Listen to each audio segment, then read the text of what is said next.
Hey guys, it's a little late for me to post this video and I should be going to bed soon, but I figured now would be the best time to share this because, well, things seem to be going, at least per my predictions of the 10 things that I was hoping Disney would do to now properly and actively market Star Wars The Mandalorian and Grogu ahead of its theatrical release to bring Star Wars back to movie theaters in 73 days from now. Seems like for now everything's going to plan because last night we just got our first full TV spot for the film during the US versus Mexico World Football Championship game on Fox. So it seems like things are going to plan. But it seems some people are getting a little annoyed again, if not completely getting losing their cool for the wrong reasons. What do I mean by this? Well, let me explain. So the first things first. So Kathleen Kennedy, the now former president of Lucasfilm, who's either left Lucasfilm or is in the process of leaving, revealed something for the Mandalorian and Grogu regarding the character development of Grogu that people were not pleased to see revealed because they think she either spoiled the movie, even though I feel differently, but I'll get to that shortly. And the other thing is that we finally know thanks to the Writers Guild website, the full list of writers for this Mandalorian Grogu movie, which really is only three writers on this film.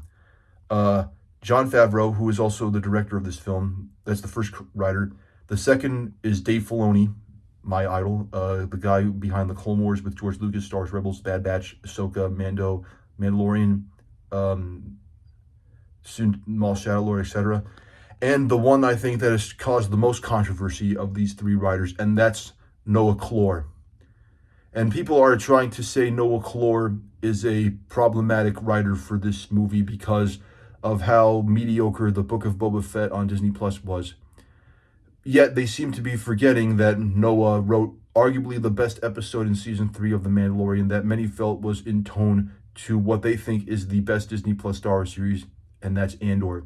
And that episode is Chapter 19, The Convert. And yet when I see people forget about it, I see them overlook it and they just completely forget about that. And I just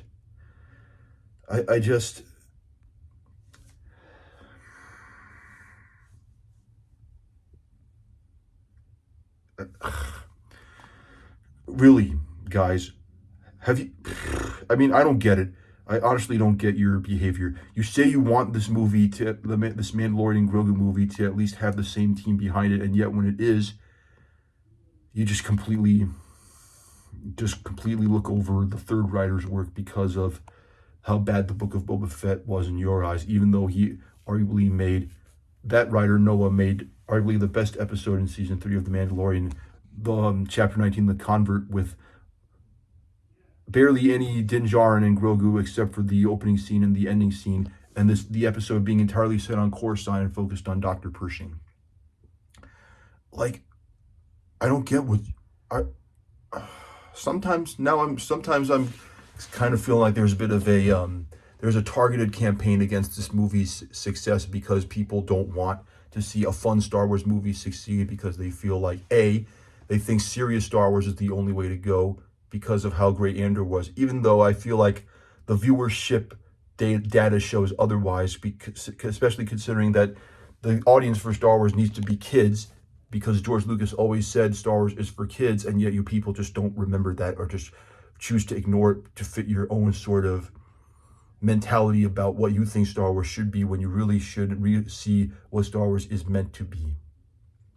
And B, what was the second reason? The second reason you seem to be against this movie is because you don't want to see Filoni succeed because of gender politics, etc., etc., etc. And it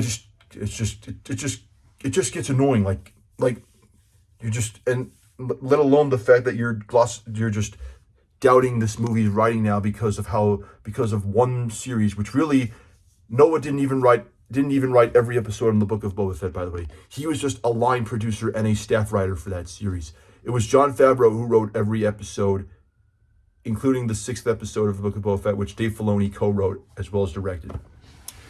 And also, let's not forget, Noah, like I said, Noah wrote arguably the best episode in season 3 of The Mandalorian, and that episode was Chapter 19, The Convert, Season 3, Episode 3, with Dr. Pershing on Coruscant, and barely any Mando and Grogu until, aside from the opening scene and the ending scene. It's like, are you guys freaking serious? Like, sometimes I just feel like Star Wars fans have the memory of a goldfish, that I just feel like they are so blinded by their own anger and their own, like, arrogance. Kind of like how the Emperor underestimated the Rebel Alliance fleet and Luke Skywalker's connection to his father, Darth Vader, Return of the Jedi. Like the Emperor didn't think anything of them, and then he saw, then that what led to his undoing in Return of the Jedi. It's like, you guys just can't see that you are so blind to your arrogance that you just allow your hate for this movie to blind you. And really, it's time to just stop. Like I kind of have had enough about it, and I'm not going to take any more of this from anybody to try and sabotage this movie just so we don't get Dave Filoni's movie. And I promise you this: if it's a war that you want to, if it's an online war or battle you want to try and stop this movie, it's a war or battle you're going to get, because I intend to do that. I intend to protect the Mandalorian Grogu from being sabotaged by any of you people. At least, not all people, but the people who are trying to kill this movie just because they don't like that Star Wars is being like how George Lucas and to an extent Dave Filoni wants it to be. And that's really for everyone. For kids, for families, for adults, like for all people. Like, it shouldn't just be for one audience, because if it were, Star Wars wouldn't be less and less appealing to the audience it's intended to appeal to. And yet you people just don't understand that, because you only think in absolutes like Sith. Something Sam Witwer kind of talked about on his Twitch when he talked about how Star Wars fans really only deal in black and white absolutes like the Sith. And I feel it's time for you to stop thinking that you're absolutely right about everything you need to say or claim, because you're just not. And if you really feel like that, then you're completely lost, and you're just as arrogant and fail to understand Star Wars, just like the Emperor failed to understand why he lost in Return of the Jedi.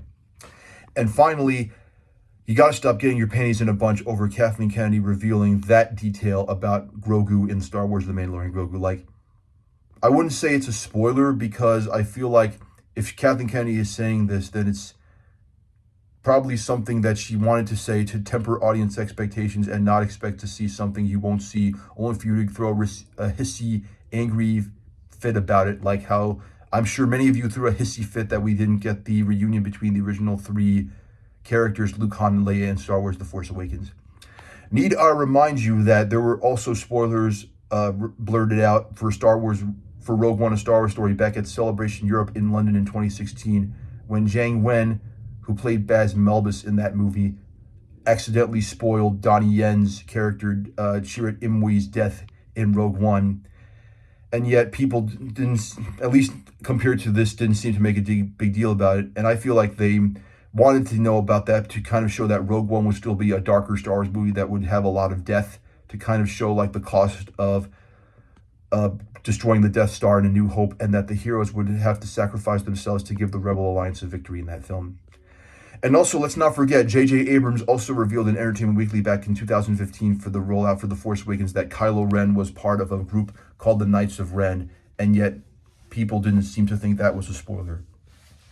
So I really feel like you guys kind of have to get your panties in a bunch. You guys really have to get your panties in order, because you're overreacting about the writing for this movie because of one bad show, when you see that one good episode of The Mandalorian can kind of show that there's potential if they actually play their cards right. Like, these guys making Mandalorian Grogu are not like idiots. They actually know. I have heard a lot of criticisms regarding their previous work, and I'm sure they have the brains to fix a lot of it, especially if that new trailer for Mando and Grogu from 3 weeks ago is an indication.